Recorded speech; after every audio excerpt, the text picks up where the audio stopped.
Preventive detention एक ऐसा कानून है जिसके तहत किसी शख्स को ऐसे किसी काम को करने से रोकने के लिए हिरासत में लिया जाता है जिससे रियासत की सिक्योरिटी या आम नज्म व नस्क मुतासिर हो सकते हैं। किसी शख्स को जुर्म करने से रोकने के लिए हिरासत में रखने की इजाजत देने वाला ये कानून बुनियादी तौर पर बिना किसी मुकदमे के हिरासत में रखने का जवाज फराहम करता है। आप और हम रोजाना अखबारों में इसका जिक्र सुनते हैं। प्रिवेंटिव डिटेंशन के तहत हिरासत में रखना एक इनफरादी आज़ादी का मुद्दा और सीधे तौर पर ये हुकूक इंसानी से वाबस्ता है। प्रिवेंटिव डिटेंशन का मतलब एक ऐसे शख्स को हिरासत में लेना है जिसने अभी तक कोई जुर्म नहीं किया है, लेकिन अफसरान उसे कानून और नज्म व नस्क के लिए खतरा तस्वुर करते हैं।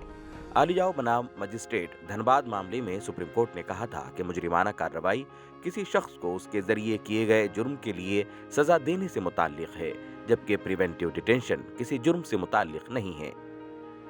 अंकुल चंद्र प्रधान बनाम यूनियन ऑफ इंडिया के मामले में अदालत ने कहा था कि प्रिवेंटिव डिटेंशन का मकसद सजा देना नहीं है, बल्कि हिरासत में लिए गए शख्स को ऐसा कुछ भी करने से रोकना है जो रियासत की सलामती के लिए नुकसानदेह हो।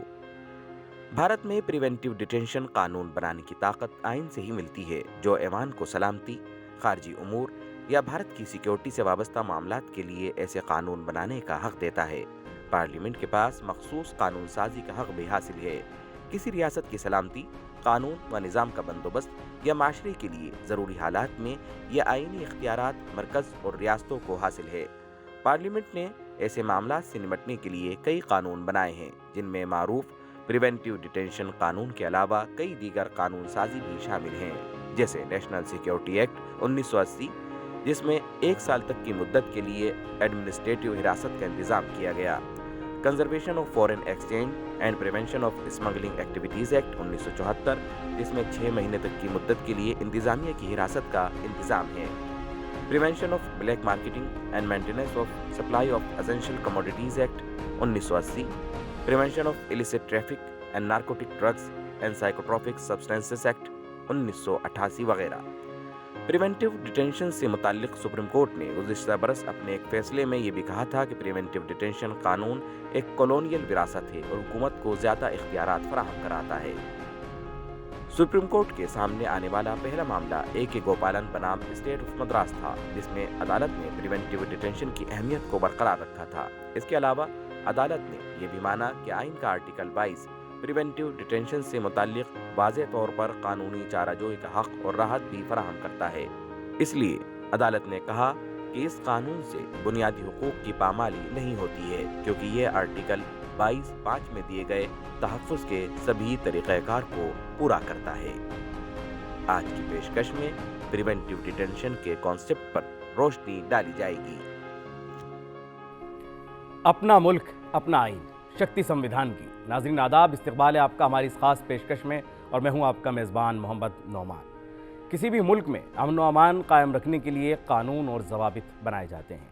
अगर कोई जुर्म करता है तो मुजरिम को इन्हीं कवानीन के तहत गिरफ्तार किया जाता है, उस पर मुकदमा चलाया जाता है और फिर सज़ा दी जाती है। लेकिन कुछ गिरफ्तारियाँ ऐसी भी होती हैं जब बग़ैर किसी जुर्म के किसी को गिरफ्तार कर लिया जाता है। इस तरह की गिरफ्तारियों को कहा जाता है प्रिवेंटिव डिटेंशन। हमारे मुल्क में किन कवानीन के तहत ऐसी गिरफ्तारियाँ होती हैं और एक शहरी ऐसे हालात में किस तरह तहफ़्फ़ुज़ हासिल कर सकता है, इस अहम मौजू पर आज की इस पेशकश में रोशनी डाली जाएगी। हमारे साथ इस मौजू पर बात करने के लिए 2 ख़ास मेहमान मौजूद हैं। हमारे साथ हैं माहिर कानून मोहतरमा नाज़िश फ़ातिमा साहिबा और हमारी दूसरी ख़ास मेहमान हैं मारूफ वकील मोहतरमा शीतल मिश्रा साहिबा। आप दोनों का आज की इस पेशकश में बहुत बहुत इस्तकबाल है। आप दोनों के अलावा हमारे साथ लॉ के स्टूडेंट भी मौजूद हैं, जिनके सवालों को आज की इस पेशकश में हम शामिल करेंगे। सबसे पहले मैं नाज़िश फ़ातिमा जी से जानना चाहूँगा कि आखिर जब हम प्रिवेंटिव डिटेंशन की बात करते हैं, हमारे मुल्क में आज़ादी के बाद कहाँ से ये सफ़र प्रिवेंटिव डिटेंशन का शुरू होता है? क्या इससे पहले, आज़ादी से पहले भी कोई इस तरह का कानून था? इसके बारे में ये भी कहा जाता है कि एक कॉलोनियल कानून है, लेकिन हमारी आज़ादी के बाद जब हमने इसको अपनाया तो क्या वजूहात थी, क्या बैकग्राउंड था इसका? तो सबसे पहले जैसे मैं स्टार्ट करना चाहती हूँ कि प्रिवेंटिव डिटेंशन जो वर्ड है, हम अगर कोई भी क्राइम होता हुआ या कोई जुर्म होता हुआ देखते हैं तो हम ये सोचते हैं कि अच्छा ये क्राइम हो गया, इसके बाद उसकी सज़ा मिलेगी। लेकिन प्रिवेंटिव डिटेंशन एहतियात हिरासत में लेना, निवारक निरोध या एहतियातन हिरासत में लेना है। तो प्रिवेंटिव डिटेंशन का कॉन्सेप्ट आया था 1950 में, सबसे पहला एक्ट आया था हमारा इंडिपेंडेंस में, प्रिवेंटिव डिटेंशन एक्ट ऑफ 1950। लेकिन इससे पहले भी ब्रिटिशर्स के टाइम पे, बिफोर इंडिपेंडेंस, ब्रिटिशर्स ने ऐसे लॉज बना रखे थे जहाँ पे हमारे फ्रीडम फाइटर्स के अगेंस्ट उनके अरेस्ट के लिए, कि पहले से ताकि कोई हंगामा ना करें, उसके लिए उन्होंने कॉलोनियल लॉ बनाया था। लेकिन इंडिपेंडेंस के टाइम पे हमारी जो गवर्नमेंट थी, उन्होंने ये रियलाइज़ किया कि कुछ ऐसे ग्रुप्स हैं जो प्रोटेस्ट कर रहे हैं अननेसेसरीली। जैसे जब एक्ट ये आया था तब तेलंगाना में एक कम्युनिस्ट पार्टी का ग्रुप था जहाँ पे उसमें बहुत सारे प्रोटेस्ट हो रहे थे, बहुत सारे हंगामा चल रहा था, जिसके रहते उन्होंने कहा कि इससे पहले कि ये काफ़ी पब्लिक डिसऑर्डर में बदले या कोई हंगामा हो, कोई पब्लिक के अगेंस्ट हो, पब्लिक हेल्थ के अगेंस्ट हो, राइट्स के अगेंस्ट हो, उसको रोकने के लिए ऐसा कुछ इंतज़ाम होना चाहिए कि पहले से ही आप हिरासत में इन लोगों को लें ताकि आगे ऐसा कोई क्राइम कमिट ना हो, एहतियात के तौर पे। तो उस वजह से 1950 का एक्ट आया था। तो ये कानून कब तक, मैं अगर जानना चाहूँ, कब तक ये आगे चला और इसको हम कब तक वैलिड माने? खास बात ये है कि ये एक्ट एक्सपायर हुआ 1969 में। हम अक्सर ये वर्ड यूज करते हैं कि रिपील हो गया, बट यहाँ इस एक्ट के लिए ये वर्ड यूज हुआ है कि एक्सपायर हो गया। एक्सपायर से मतलब है कि ये एक्ट आया ही इतने टाइम के लिए था, 1950 से लेके 1969 तक के लिए ही आया था, और इसके बाद ये एक्ट को ख़त्म कर दिया गया। क्यों ख़त्म किया गया, क्या ख़त्म किया गया, उसके ऊपर देखिए हमारे आर्टिकल कॉन्स्टिट्यूशन में भी ज़रूरत ख़त्म हो गई थी इसलिए ख़त्म किया गया उसको? नहीं, ज़रूरत ख़त्म नहीं कह सकते हम, क्योंकि अभी भी बहुत मतलब स्टेट के ऊपर, गवर्नमेंट के ऊपर कितना प्रेशर होता है इन चीज़ों को लेकर कि पब्लिक ऑर्डर को मेंटेन करना कितना मुश्किल हो जाता है एट टाइम्स, उसको कंट्रोल करना, इसलिए बहुत ज़रूरी है इस चीज़ के लिए भी। इसी वजह से कॉन्स्टिट्यूशन में देखिए, कॉन्स्टिट्यूशन में दिया गया, आर्टिकल 22 में ही कॉन्स्टिट्यूशन में दे दिया गया कि प्रिवेंटिव डिटेंशन ज़रूरी है, तो उसका मेंशन भी हो गया। उसका मेंशन भी हो गया। शीतल जी पेशे से वकील हैं, एक वकील से भी मैं समझना चाहूँगा, जब हम प्रिवेंटिव डिटेंशन की बात करते हैं तो एक मुल्क में अमन व अमान कायम रखने के लिए ये कितना अहम हो जाता है कि हम एहतियात के तौर पर किसी को गिरफ्तार करें? देखिए, प्रिवेंटिव डिटेंशन एक्ट जब इंट्रोड्यूस किया गया था तो उसका पर्पस एंड ऑब्जेक्टिव डिफरेंट था। उस टाइम उनको ब्रिटिश कॉलोनियल टाइम का मतलब अनरेस्ट हैंडल करना था, फिर उसके बाद इसका पर्पस चेंज होता गया। जैसे जब नेशनल सिक्योरिटी का टाइम आया, इमरजेंसी का टाइम आया, तब मीसा का फॉर्म लिया गया था। मीसा में मेंटेनेंस ऑफ इंटरनल सिक्योरिटी का फॉर्म आया कि जितने भी अनरेस्ट हो रहा था कंट्री में इमरजेंसी में, वो हैंडल किया गया। फिर उसके बाद नागालैंड में जब थोड़ी पॉलिटिकल अनरेस्ट था तब आर्म फोर्सेस सिक्योरिटी एक्ट लाया गया। तो हर जितने भी तरीके के टाइप ऑफ प्रिवेंशन और डिटेंशन एक्ट आए हैं उनका एक पर्पस एंड ऑब्जेक्ट डिफरेंट है। टाडा एक ऐसा ईवल लॉ था कि उसमें पुलिस उसको यूज़ कर सकती थी। फिर उसके बाद इसके डिफरेंट फॉर्म्स चेंज होते गए, बट हर एक का पीरियड सेट था।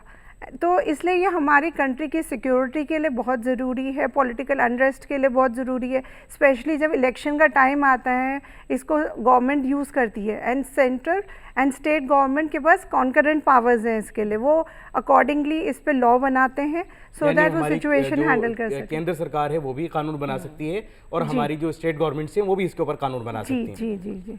सो ऐसे बहुत सारे, मैं आपको कुछ जजमेंट्स बताना चाहती हूँ। जैसे ए के गोपालन का केस था, डी के बासु का केस था। डी के बासु के केस में कस्टडियल डेथ के पॉइंट पे ये पॉइंट रेस किया गया था कि ये जितने डिटेन करके इनको कस्टोडियल डेथ हो रहा है ये गलत हो रहा है। जब ए के गोपालन का केस आया उसमें ये पॉइंट उठाया गया कि अगर प्रिवेंशन डिटेंशन है तो उसका एक पीरियड डिफाइन होना चाहिए। ऐसे नहीं कि सेंट्रल गवर्नमेंट या स्टेट गवर्नमेंट अपने मन मर्जी करे। डिफाइन नहीं किया गया था कि कितने समय के लिए किसी को डिटेन किया जाएगा? जी नहीं, पहले ऐसा नहीं था, बट धीरे धीरे इसके फॉर्म चेंज होता गया।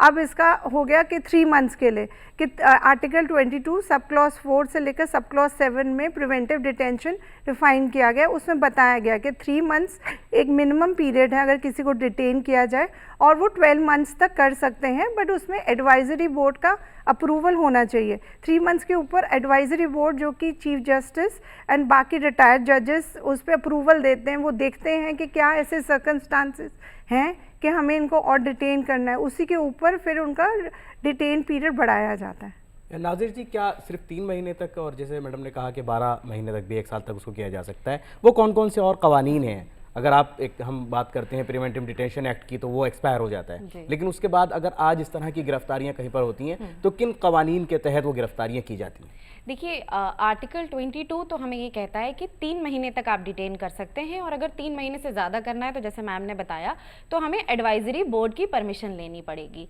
लेकिन eight the same time article 22 clause 7 ये भी कहता है कि पार्लियामेंट खुद ऐसे लॉज बना सकता है जहां पे डिटेंशन पीरियड एक्सटेंड हो सकता है without the permission of advisory board.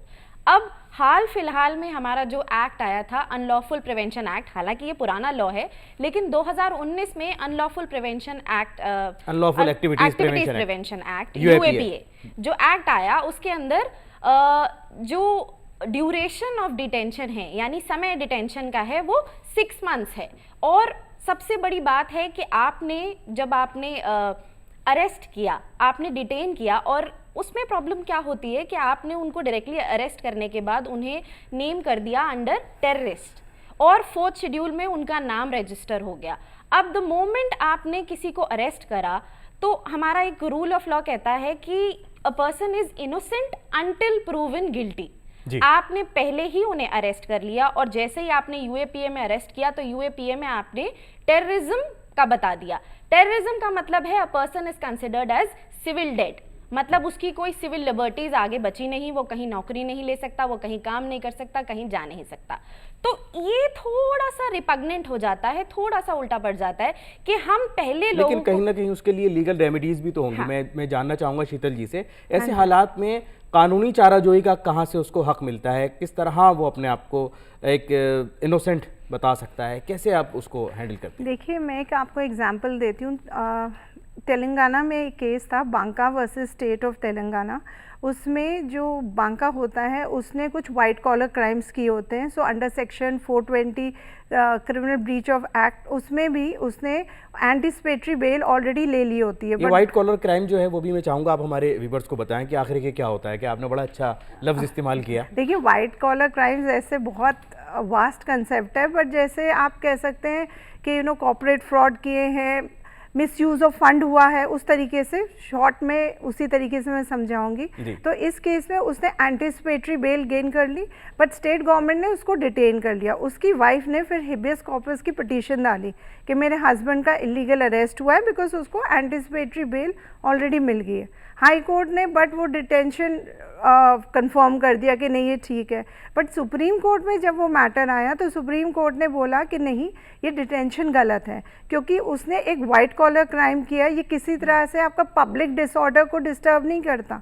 तो अगर आपको कुछ चैलेंज करना चाहिए था तो आपको उसकी एंटीसिपेटरी बेल चैलेंज करनी, पब्लिक ऑर्डर को वहाँ पर कोई खतरा नहीं है, ऐसा नहीं है कि उसके क्राइम करने से वहाँ पर अमन व अमान की सूरत हाल बिगड़ जाएगी, ऐसा कुछ नहीं है, तो उसको गिरफ्तार नहीं किया जा सकता। जी, तो इसका सीधा एग्जाम्पल है, जैसे इलेक्शन के टाइम में बहुत सारे मतलब पॉलिटिकल अनरेस्ट होते हैं, कई बार हंगामा मच जाता है, तो उस टाइम पुलिस डिटेन कर लेती है, बिकॉज उनको फिर सिचुएशन कंट्रोल लानी पड़ती है। मतलब कुछ ऐसे लोगों से खतरा होता है जो इलेक्शन के अंदर बाधा डाल सकते हैं या कहीं कोई परेशानी क्रिएट कर सकते हैं, तो उनको हम एहतियात के तौर पर गिरफ्तार कर लेते हैं। तो एक एग्जाम्पल वो है। फिर एक शाहीन बाग का जो केस था, उसमें तो खैर सब बैठ गए थे, बट अगर पुलिस चाहती, जैसे कुछ महीनों के बाद उन्होंने फिर भी ये किया कि लाइक इनको यहाँ से हटना चाहिए, तो नहीं तो फिर डिटेनमेंट हो जाता, बिकॉज फिर वो अगेन पब्लिक डिसऑर्डर आपका डिस्टर्ब होता है, सिक्योरिटी पे बात आती है।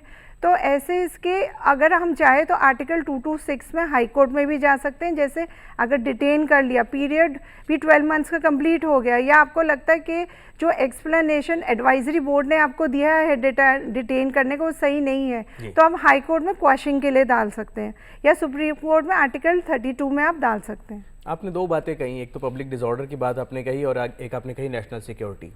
क्या ये दोनों ही एक ही कैटेगरी में आती हैं या दोनों अलग अलग हैं? नाज़िर जी हंस रही हैं, सबसे पहले इनसे चाहूँगा कि इसके ऊपर मैं ये ज़रूर वजाहत करें इस बात की। एक्चुअली एक जो मैम ने अभी मेंशन किया था कि जो शाहीन बाग वाला केस हुआ था, वो केस था आसिफ इकबाल तन्हा वर्सेस एनसीटी ऑफ दिल्ली। उसमें कोर्ट ने स्पेशली ये बात कही थी कि आप प्रिवेंटिव डिटेंशन को ध्यान में रखे करिए कि किस केस में आप अप्लाई कर रहे हैं। लॉ एंड ऑर्डर अलग है, पब्लिक डिसऑर्डर अलग है और इंटरनल सिक्योरिटी अलग है। तीनों चीज़ें अलग अलग हैं। और लिमाई केस है 1970 का, बहुत लैंडमार्क केस हम कहते हैं लॉ में, कि उस केस में उन्होंने पब्लिक डिसऑर्डर को डिफाइन किया था कि पब्लिक डिसऑर्डर क्या है।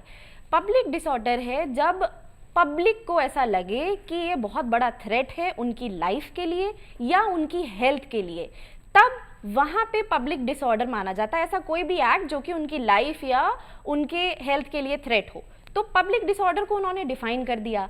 अब जैसे कि मैम ने बताया अच्छा, ये था, पब्लिक आपने कहा कि माने या हुक्काम माने, अफसरान इस चीज़ को मानेंगे तब ये पब्लिक डिसऑर्डर माना जाएगा, या पब्लिक को ये लगेगा कि हमारे लिए ये जो शख्स है खतरा है? नहीं, ये तो आपको डिसाइड करना, पब्लिक का एक्चुअल में नहीं है, वो तो अफसरान ही डिसाइड करते हैं। इसका मैं आपको एक एग्जांपल दे सकती हूँ। जैसे इलीगल इमिग्रेंट्स होते हैं हमारी कंट्री में, लेट्स से पाकिस्तान से कोई आ गया, तो एक लैंडमार्क केस था जिसमें उसमें ये हुआ था कि वो इलीगल इमिग्रेंट थे फ्रॉम पाकिस्तान, उनको पकड़ लिया गया, उनको डिटेन कर दिया गया।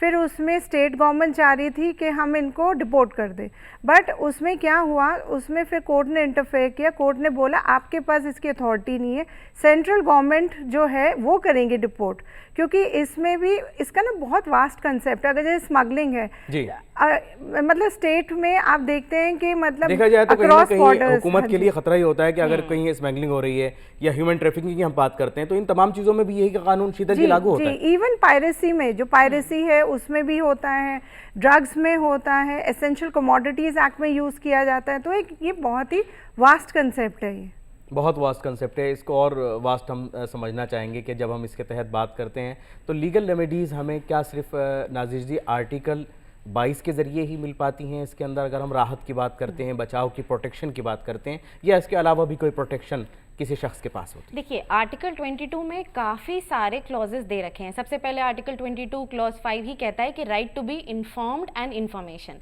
कि आपने सबसे पहले किसी को अरेस्ट किया तो आप सबसे पहले ये बताएंगे कि वो किस बिना पे अरेस्ट हो रहा है, उसका जुर्म क्या है, वो किस लिए अरेस्ट हो रहा है, ग्राउंड्स क्या हैं।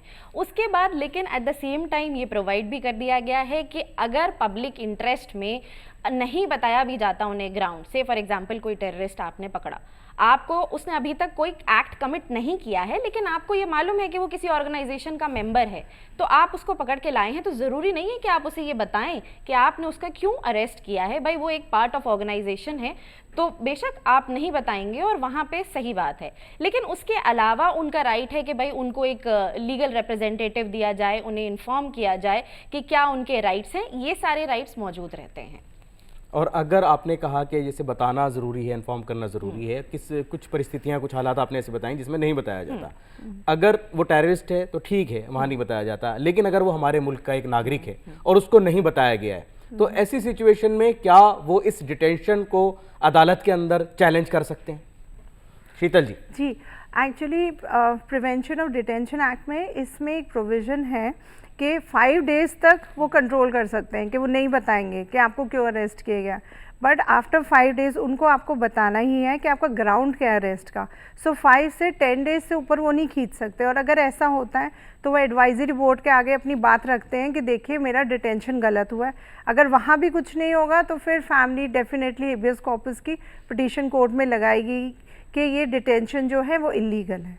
क्या एडवाइजरी बोर्ड के सामने जिस व्यक्ति को, जिस शख्स को डिटेन किया गया है, वो खुद प्रेजेंट होगा या उनके काउंसिल वहाँ प्रेजेंट होते हैं? देखिए, after the period of 5 days उसको तब फिर उतनी नहीं, देखिए एडवाइजरी बोर्ड के आगे लीगल रिप्रेजेंटेशन नहीं होती, एडवाइजरी बोर्ड के आगे वो खुद ही रिप्रेजेंटेशन करते हैं। बट बाकी जो रेमेडी मैं आपको बता रही थी क्वेश्चन की या 226 की, उसके लिए तो वो लीगल रिप्रेजेंटेटिव उनको मिलते ही हैं, उसके लिए उनको लीगल रिप्रेजेंटेटिव मिलते हैं। और हमारे साथ लॉ के स्टूडेंट भी मौजूद हैं जिनके पास काफ़ी सवाल हैं, पूछना चाहते हैं हमारे एक्सपर्ट से। लेकिन यहाँ हम रुक रहे हैं एक छोटे से ब्रेक के लिए। वक्फे के बाद फिर आपसे मुलाकात होगी और सवाल जवाब का दौर।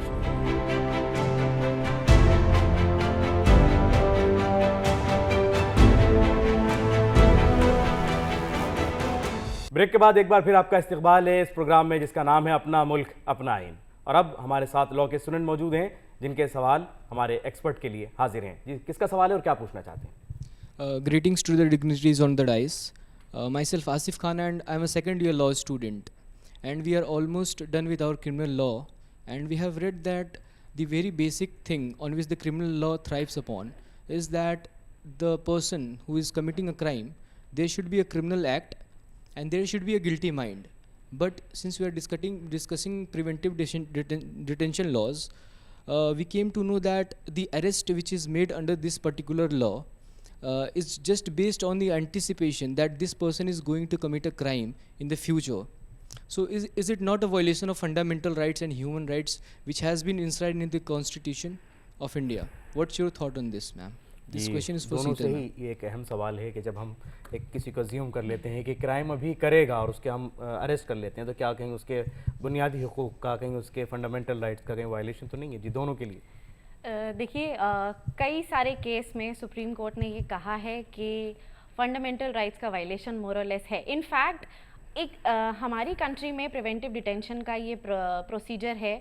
अगर आप यूएस जाएं और यूके जाएं तो except for war time preventive detention का कोई लॉ नहीं है, कोई प्रोसीजर नहीं है, कोई भी तरीका नहीं है। तो अब अगर हम इंडिया की बात करें कि इज़ इट अ वायलेशन और not, see you are absolutely correct that on mere suspicion, but हम ये वर्ड यूज़ करते हैं ऑन मेयर सस्पिशन, बट ऐसा नहीं है। हमारी स्टेट और सेंट्रल गवर्नमेंट्स इन्वेस्टिगेशन पूरा कैरी आउट करती रहती हैं पहले से, राइट? पहले से प्रोसीजर होते रहते हैं, उनके पास पहले से इंफॉर्मेशन रहती है कि this person might be involved in some kind of criminal activities, brief backgrounds पीछे से चेक होते रहते हैं, and there is the word is use suspicion, but actual में ऐसा ज़रूरी नहीं है कि सस्पिशन ही हो, उससे पहले वो इन्वॉल्व हो चुके होते हैं या कोई ऐसा प्रोसेस होता है जो कि ऑलरेडी चल रहा होता है। तो उसके चक्कर में देखिए भाई, इंडिया है, हमारी पॉपुलेशन बहुत ज़्यादा है, to keep a check and balance on everybody it is very difficult for the government and the state as well to continuously monitor each and every person. तो इस वजह से हम पहले से इसको एहतियात के तौर पर हिरासत में रखते हैं। इसके अलावा मैम आप कुछ ऐड करेंगी? जी, शीतल जी। देखिए, मैं इसमें बस ये कहूँगी कि जब भी अरेस्ट होता है पुलिस को कहीं से टिप मिलती है, लाइक इन लेमन टर्म, कि उनको इन्वेस्टिगेशन ऑफिसर्स जो होते हैं उनके पास इंफॉर्मेशन आती है।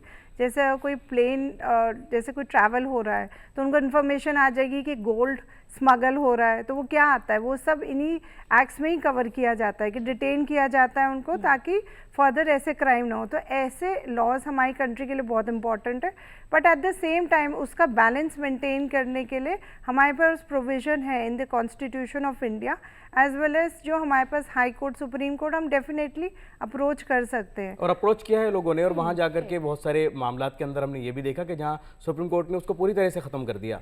तो ये तमाम चीज़ें हैं जो बताती हैं कि हमारे यहाँ ये बैलेंस करने के लिए एक पूरा कानूनी निज़ाम मौजूद है, जहाँ अगर आपके साथ कहीं आपको लगता है कि आपके फंडामेंटल राइट्स का वायलेशन हुआ है तो आप अदालत का रुख कर सकते हैं, इंसाफ हासिल कर सकते हैं। और जब बात होती है उन लोगों के राइट्स की जो कहीं ना कहीं एंटी सोशल एलिमेंट्स हैं या मुल्क के लिए ख़तरा हैं, तो फिर उनके बुनियादी हुकूक, उनके फंडामेंटल राइट से ज़्यादा ज़रूरी है मुल्क के आवाम की सिक्योरिटी, उसका तहफ़्फ़ुज़। अगले सवाल की तरफ बढ़ते हैं। Since I have a follow-up question to what ma'am has said. Ma'am has said that UK and US do not have a preventive detention laws. So my question is how they are maintaining their social, national security and internal security and public order. जी, सवाल दूसरे मुल्क का है लेकिन पूछा आपसे गया है, तो आप इसके ऊपर अगर आप देना चाहें कुछ ना कुछ रिमार्क तो दे सकते हैं, क्योंकि हर मुल्क के अपने कवानीन हैं और हर मुल्क की अपनी एक नज़्म व ज़ब्त है। देखिए, मैंने इससे पहले भी यही बात कही है कि यूके और यूएस की पॉपुलेशन देखिए और इंडिया की पॉपुलेशन देखिए, monitoring people and with the kind of enforcement agencies we have, are we strong enough to monitor like US and UK agencies? Law enforcement उतना उनका कितना स्ट्रिंजेंट है और हमारा कितना स्ट्रिंजेंट है, उस चीज़ को देखना पड़ेगा, चेक्स एंड बैलेंसेस देखने पड़ेंगे। तो दोनों कंट्रीज़ डिफरेंट होती हैं, वहाँ क्यों नहीं होता और यहाँ क्यों नहीं होता में बहुत फ़र्क है। बहुत सारी चीज़ें हैं जो यहाँ एक्सेप्टेबल नहीं है, वहाँ एक्सेप्टेबल हो सकती हैं। तो that is a vast difference, basic difference. और एक बहुत बड़ा हमने दौर देखा है 9/11 के बाद, जिस तरह से उन्होंने सख्ती के साथ उन तमाम एलिमेंट्स को कंट्रोल करने की कोशिश की, उन हालात को हैंडल किया। जी शीतल जी, कुछ इस पर बोलना चाहेंगे? नहीं तो हम अगले सवाल की तरफ बढ़ते हैं। आई थिंक जो मैम ने बोला इनफ है, बिकॉज ऐसे बहुत इंसिडेंट्स हुए हैं, जैसे सर ने बताया 9/11 का, देन कंधार केस था एंड पार्लियामेंट अटैक था। तो अगर हम ऐसे डिटेनमेंट नहीं करेंगे तो हम इसको कंट्रोल नहीं कर सकते। तो कहीं ना कहीं हमें ऐसे लॉज की भी ज़रूरत है। अगले सवाल की तरफ बढ़ते हैं। Hello ma'am, so my question is basically for Sheetal ma'am. Ma'am, how do we strike out the balance between national interest and individual freedom and liberties while we making any arrest under Preventive Detention Act? जी शीतल जी, अहम सवाल आपके लिए। देखिए, अगर as an individual, as a citizen of a country, हमें सबको अपने rights पता हैं।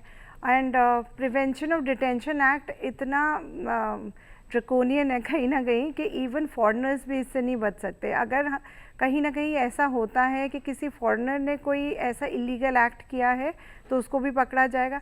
As an citizen of a country हमें तो अपने राइट्स पता है कि अगर ऐसा कुछ होता है, we always have a authority and we have a right, fundamental right, कि हम कोर्ट्स को अप्रोच करें। So I think that is where we have to strike a balance के। और अगर नहीं है तो एडवाइजरी बोर्ड के आगे अगर हम नहीं भी रख सकते तो आगे जाके हम डेफिनेटली कोर्ट के आगे हम लीगल रिप्रेजेंटेटिव हायर कर सकते हैं। लेकिन आपने जहाँ फॉरेनर्स की बात की, क्या जब हमें गिरफ्तारी की रीज़न बताने होते हैं, क्या हमें कुछ ना कुछ लिखत में उनको देना होता है, पूरी चार्जशीट वगैरह, तो क्या उनको उनकी भाषा में, जिस लैंग्वेज को वो जानते हैं उस भाषा में उनको देना ज़रूरी है, उनको इन्फॉर्म करना ज़रूरी है? क्या ऐसी कोई इंस्ट्रक्शन है इस तरह के कवानीन में? जी, ऐसे केसेस रहे हैं जहाँ पे सिर्फ फॉरेनर्स की बात में नहीं करूँगी, बट जो सिटीजन्स हमारी कंट्री के, लेट्स से वेस्ट बंगाल से कोई पर्सन है, वो अरेस्ट हो गया यहाँ पे दिल्ली में, और यहाँ पे अगर वो इंग्लिश में फ्रेम किया, उसको नहीं आती है इंग्लिश लैंग्वेज उसको, तो फिर उसको वहाँ वो दिक्कत आती है, तो डेफिनेटली वो अपनी बात आगे रखता है एडवाइजरी बोर्ड के कि मैं ये समझ नहीं पा रहा हूँ कि मेरे खिलाफ जो चार्जेस लगे हैं वो किस परिभाषा में लिखे गए हैं, तो मुझे इसका ट्रांसलेशन चाहिए। कई बार ऐसा रहा है कि उसको उसका राइट कटेल हुआ है, उसको नहीं मिली उसकी लैंग्वेज में, तो फिर उसने कोर्ट का दरवाज़ा खटखटाया है कि देखिए यहाँ पे मेरा डिटेंशन अगेन डिफेक्टिव है, इलीगल है, बिकॉज मेरा राइट बनता है कि मैं जानूँ कि मैं किस ग्राउंड्स पे अरेस्ट हुआ हूँ। तो उस लेवल पे आके वो फिर अगेन अपनी बात कोर्ट के आगे रख सकते हैं। देखा जाए तो उसको उसकी ज़ुबान में, उसकी भाषा में और देना ज़रूरी है ये तमाम इल्म उसको कि वो किस बुनियाद पर गिरफ्तार किया गया है। अगले सवाल की तरफ हम बढ़ेंगे। I have a question that preventive detention can be a effective tool for maintaining national security or not? Yes, definitely, because prevention of detention act में जो बताया गया, जो लॉ ले डाउन किया गया है, वो हमारी नेशनल सिक्योरिटी को कहीं ना कहीं प्रिवेंट करने के लिए ही है, उसको बचाने के लिए ही है। क्योंकि right from the day of arrest अगर 5 दिन तक हम उसको नहीं बता रहे हैं कि वो क्यों अरेस्ट हुआ है, तो उसके पीछे फिर वही रीज़न है for the security of the country. और अगर उसके बाद हम उसको डिटेन करते हैं for 3 months, then again there is a reason. तो बट ये जितने भी रीज़न दिए जाते हैं, ये एडवाइजरी बोर्ड के आगे रखे जाते हैं और उसको पूरा मौका दिया जाता है।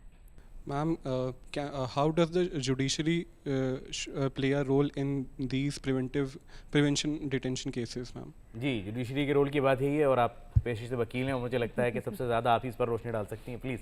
देखिए, जुडिशरी के आगे आप रख सकते हैं, जैसे अगर आपको लगता है कि आपको कोई फैमिली मेम्बर एकदम से कहीं डिटेन हो, गायब हो गया, आपको पता नहीं चलता, आप मिसिंग रिपोर्ट लगाते हैं, फिर बाद में आपको कहीं से पता चलता है कि उसको तो डिटेन कर लिया गया क्योंकि वो कुछ इलीगल एक्टिविटी कर रहा है, बट आपको फिर भी पता नहीं चल रहा है कि रीज़न क्या है, क्योंकि पुलिस आपको बता नहीं रही है, वो 5 दिन पूरे अभी नहीं हुए। फिर आप क्या करेंगे? आप हिबियस कॉर्पस की पिटीशन लगाएंगे हाई कोर्ट में।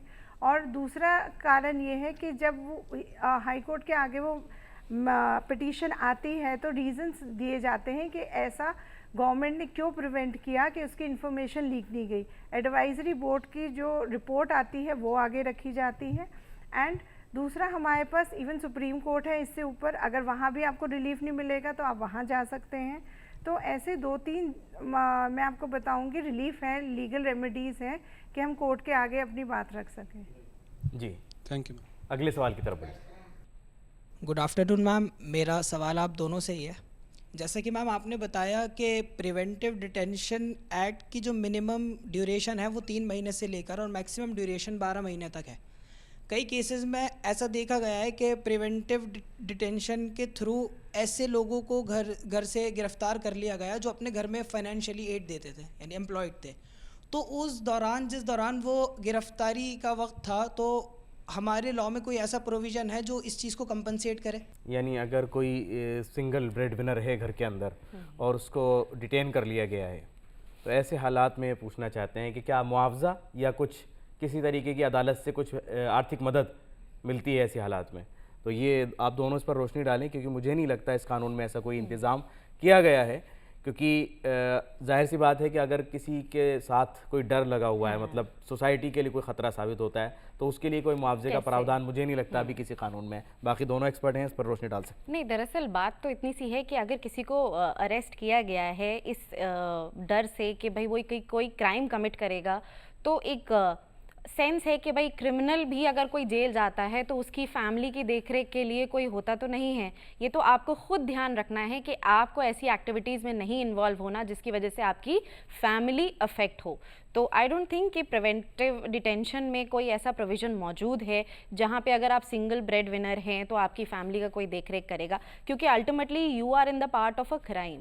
तो ये कोई गवर्नमेंट की या किसी सिस्टम की रिस्पॉन्सिबिलिटी नहीं है कि आप कोई क्राइम में इन्वॉल्व हैं तो आपकी फैमिली की देखरेख गवर्नमेंट करे। लेकिन यहाँ एक सवाल और निकल करके आता है शीतल जी, अगर कोई वाकई इस तरह का कोई शख्स है और उसको गलत गिरफ्तार किया गया, उसके बाद कहीं मतलब ये लगता है उसके घर वालों को भी कि नहीं है तो बिल्कुल बेकसूर है और उनको इतने समय रख लिया जाता है, तो क्या उनके लिए कानूनी रास्ते हैं? किस तरह वो अदालत से अपना इंसाफ हासिल कर सकते हैं, कंपनसेशन ले सकते हैं? क्या कोई प्रावधान इस तरीके का है? नहीं, अफसोस देखिए इस पे अब तक कोई ऐसा प्रावधान नहीं आया है। अगर दूसरे लॉज की बात करें तो वहाँ डेफिनेटली जब कोर्ट क्वेश्चन करती है तब कोर्ट ज़रूर ये देखती है कि विक्टिम कॉम्पनसेशन दिया जा रहा है कि नहीं, बट अफसोस की बात है कि अब तक इसमें ऐसा कोई प्रावधान नहीं है। अभी तक ऐसा कोई प्रावधान नहीं है। अगले सवाल की तरफ बढ़ते हैं। जैसा कि हम लोग जानते हैं कि मीडिया फोर्थ पिलर है डेमोक्रेसी का, मगर जो प्रिवेंटिव डिटेंशन में सबसे ज़्यादा हम लोग देखें कि जर्नलिस्ट और रिपोर्टर्स को डिटेन और इंटरोगेट या ये किया जा रहा है। तो इस कंटेम्प्रेरी टाइम में अगर हम लोग अगर मीडिया की और जर्नलिस्ट की बातों को दबाएं तो ये कैसे ये होगा? और फोर्थ पिलर जैसे कि हम लोग जानते हैं, तो फिर हम आप तीनों से इस पे राय जानना चाहेंगे। जी, फोर्थ पिलर की बात आ रही है और ये भी बात आ रही है कि जहां हम बात करते हैं फ्रीडम ऑफ स्पीच की और उसके बाद कहीं ना कहीं डिटेंशन की बात आती है, तो हमारे एक्सपर्ट से सवाल आया, बाकी आप दोनों लोग रोशनी डाल सकते हैं इस पर। जी नाज़िर जी। देखिए, मीडिया क्या दिखा रही है, आप कह रहे हैं उसको रोक लगाने के लिए। कई बार ऐसा होता है कि मीडिया ने छोटी सी, हम सबको पता है कि छोटी सी बात को इतना बड़ा सा करके दिखाया। मान लीजिए मीडिया में अगर कुछ ऐसा दिखाया जिसकी वजह से किसी सिटी में दंगे हो गए, राइट्स हो गए, राइट, और कैसी न्यूज़, ज़रूरी नहीं है कि वो न्यूज़ इतनी बड़ी हो, ज़रूरी नहीं है कि वो बात इतनी बड़ी हो कि आप उसे फ्लैश करके न्यूज़ में दिखा सकें, या हो आप सकता है वो बात सच्ची ही ना हो। सही बात है, हो सकता है कि वो बात सच्ची ही ना हो या बात को बहुत छोटी सी हो और बात को इतना बड़ा बनाकर दिखाया जा रहा हो। ऐसी सिचुएशन में उस चीज़ को रोकने के लिए भी तो ज़रूरी हो जाता है। अब मान लीजिए किसी न्यूज़ की वजह से किसी शहर में दंगे हो गए, तो आप अब बताइए, पब्लिक डिसऑर्डर भी गया, लोगों की जानें भी गई, लोगों की हेल्थ भी गई, लोगों की प्रॉपर्टी भी खराब हुई। तो ऐसी सिचुएशन में बहुत ज़रूरी है कि आपने पहले से उन्हें अरेस्ट किया, आपको जैसे ही पता चला कि ये न्यूज़ जाने जा रही है, ऑन एयर हो रही है, टेलीकास्ट हो रही है, तो इसे रोकना भी ज़रूरी है। तो इस वजह से देखिए, आप बातों बातों में खुद ही निकल कर आ गया ये कितना इंपॉर्टेंट है, कितना ज़रूरी है इस एक्ट को होना। कि जब हम नेशनल सिक्योरिटी की बात करते हैं तो हम ये नहीं देखते कि फिर कि फोर्थ पिलर को सिर्फ हमें छोड़ना ही है, अगर उससे कहीं ना कहीं पब्लिक डिसऑर्डर सामने आता है तो उसको भी कंट्रोल किया जाएगा, क्योंकि हमारे मुल्क में पूरा कानूनी ढांचा मौजूद है, पूरा अदालती निज़ाम मौजूद है। जी शीतल जी, कुछ कहना चाहती हैं शायद? देखिए, मैं ये कहना चाहती हूँ कि एडमिनिस्ट्रेटिव, एग्जीक्यूटिव, ये सब पावर्स को सेपरेट रखना बहुत ज़रूरी है। तो अगर कहीं ना कहीं ऐसे लगता है कि इवन प्रेस किसी ऐसे एक्टिविटी में इन्वॉल्व हो रही है कि एक फॉल्स इन्फॉर्मेशन का प्रोपागेंडा हो रहा है, तो भी गलत है। तो ऐसा नहीं है कि अगर उनके अरेस्ट हुए हैं ऐसे जर्नलिस्ट के या मीडिया पर्सन्स के तो वो गलत हुआ। कहीं ना कहीं ये इन्फॉर्मेशन लाई गई थी कि इन्फॉर्मेशन उनकी तरफ से सही नहीं प्रोपागेंडा की गई, पर ठीक है, सब अपने को, हर एक को अपना केस रखने का हक है, उन्होंने भी रखा। अगर कहीं ना कहीं उन्होंने सही बात बोली या लगा कि उनका अरेस्ट गलत था तो कोर्ट ने उनको बेल भी ग्रांट की है। तो बैलेंस हर चीज़ का डेफिनेटली मेंटेन हुआ ही है।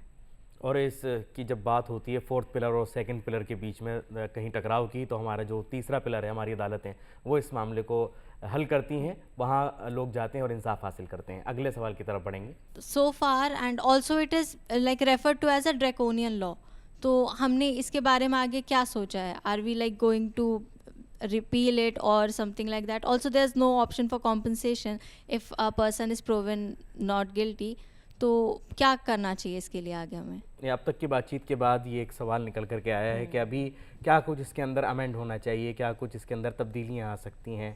ये एक देखा जाए तो भारत के अंदर एक विचार करने का सबको मौका दिया जाता है, और एक जब एक विकासशील देश होता है, एक तरक्की पजीर मुल्क होता है, तो इस तरह के सवाल भी आते हैं और इस तरह की ज़रूरतों को देखते हुए हमने कवानीन बदले हैं।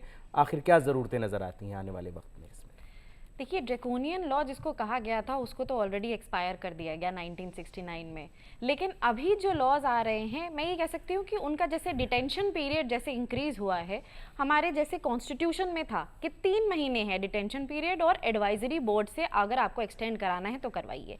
तो 3 महीने का जो डिटेंशन पीरियड है वो मेरे ख्याल में ठीक है, लेकिन बहुत ज़्यादा एक्सटेंड करना और जैसे बच्चे ने बोला कि कंपनसेशन का प्रोविज़न डालना चाहिए कि अगर इनोसेंट प्रूवन है तो इनोसेंट प्रूवन है तो उसमें उसको कंपनसेशन हो, या ऐसा भी प्रोविज़न होना चाहिए से फॉर एग्जांपल अगर आपने किसी को अरेस्ट किया है तो मीडिया में सबसे पहले उनका नाम नहीं जाना चाहिए, क्योंकि प्रिवेंटिव डिटेंशन में अगर आपने लोगों का नाम डाल दिया और वहाँ मीडिया में अनफॉर्चुनेटली पहले से ही उनका डिसीजन हो जाता है कि भाई वो पकड़े गए हैं, जेल में गए हैं, अरेस्टेड हैं, डिटेंशन में हैं, तो उनका नाम खराब हो जाता है, आगे उनको लाइफ जीना बहुत मुश्किल हो जाता है। लुक्स लाइक अ डिफेमेशन, एब्सोल्युटली डिफेमेशन भी है, उनकी और चीज़ों के लिए भी बहुत नुकसान पहुंच रहा है। तो उस चीज़ को भी ऐड करने की ज़रूरत है कि वहाँ मीडिया में उनका नाम नहीं जाना चाहिए, उस केस के बारे में नहीं जाना चाहिए, because that will become a problem.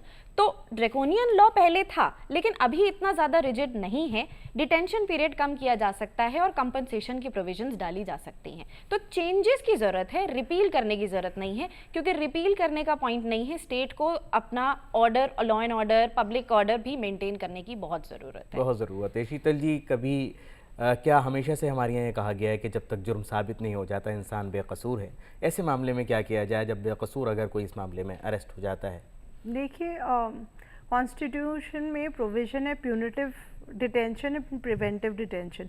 Punitive में डेफिनेटली अगर कोई सस्पेक्ट होता है तो उसमें प्रॉपर प्रोसीजर होता है कि एफआईआर दर्ज होती है, चार्जशीट फाइल होती है। बट प्रिवेंटिव में जैसे हम डिस्कशन कर रहे हैं कि इसमें ऑन द मियर सस्पेशन और टिप उसको अरेस्ट किया जाता है। देखिए, अगर ये लॉ नहीं होगा तो हम कंट्रोल नहीं कर सकते कई अनलॉफुल सिचुएशंस। एंड रिफॉर्म्स हुए हैं एडवाइजरी बोर्ड में, किसी टाइम में ऐसा होता था कि स्टेट गवर्नमेंट के गवर्नमेंट ऑफिशियल्स भी होते थे, बट अब ऐसा हो गया है कि जो चीफ जस्टिस है ऑफ हाई कोर्ट वही एडवाइजरी बोर्ड के मेंबर्स अपॉइंट करेंगे, उसमें चेयरमैन होंगे, रिटायर्ड जजेस होंगे। तो कहीं ना कहीं जुडिशरी एक बहुत इंपॉर्टेंट रोल यहाँ पे प्ले कर रही है ताकि वो देख सके कि अनजस्टिस किसी के साथ नहीं हो रहा है। रही बात कॉम्पनसेशन की, कि डेफिनेटली अगर कहीं ऐसा डिटेनमेंट होता है तो उसको कॉम्पनसेट किया जाना चाहिए।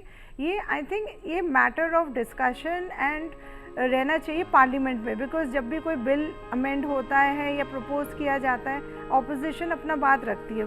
एंड डेफिनेटली सुप्रीम कोर्ट तो अगर उनको लगेगा कहीं पे ऐसी डिटेनमेंट गलत हुई है तो वैसी क्वाश करके एक लैंडमार्क जजमेंट ले कर ही देते हैं। और कई सारे इस तरह के जजमेंट्स आए हैं जो आज अपने हमारे आज की इस पेशकश में हमने सुने भी, और हमारे जो व्यूवर्स हैं उन्होंने भी जाना होगा, इस चीज़ को समझा होगा कि जब हम प्रिवेंटिव डिटेंशन की बात करते हैं तो हमारे मुल्क में इसकी क्या ज़रूरत है, कितनी अहमियत है, और अगर किसी के साथ ही मामला पेश आ जाता है तो उसके पास कानूनी चाराजोई के क्या कुछ इख्तियारात हासिल हैं। मुझे उम्मीद है कि आज की इस पेशकश से हमारे व्यूवर्स ने, हमारे नाज़रीन ने ज़रूर कुछ ना कुछ फ़ायदा हासिल किया होगा। और आज की इस पेशकश को हम यही मुकम्मल करेंगे अपने दोनों मेहमानों का और तमाम स्टूडेंट्स का। मैं बहुत बहुत शुक्रगुजार हूँ कि आपने आज की इस पेशकश में हिस्सा लिया। हम आपको छोड़े जाते हैं कानून से मुताल्लिक़ कुछ अहम मालूमात के साथ, फिर हाजिर होंगे किसी अलग मौजू के साथ। तब तक के लिए हमारी पूरी टीम को दीजिए इजाज़त। आदाब।